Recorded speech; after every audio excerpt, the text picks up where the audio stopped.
টাকা কোনো সামান্য বস্তু নয়। হ্যাঁ, যার টাকা আছে তার সব কিছুই আছে।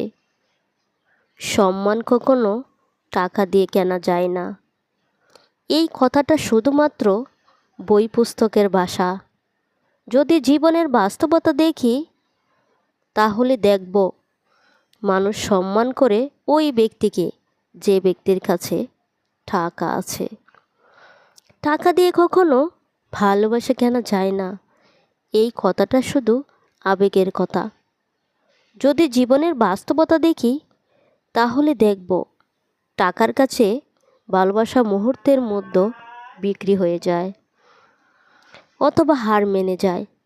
টাকা মানুষকে সব কিছু দেয়, শুধু দিতে পারে না শান্তি, দিতে পারে না টেনশন মুক্ত শান্তির ঘুম, দিতে পারে না দীর্ঘশ্বাস মুক্ত চিন্তাহীন কিছুটা সময়, দিতে পারে না সত্যিকারের কিছু আপনজন, দিতে পারে না সেই চোখ যে চোখ দিয়ে দেখা যায় মানুষ ব্যক্তিকে নয়, ব্যক্তির টাকাকে ভালোবাসে।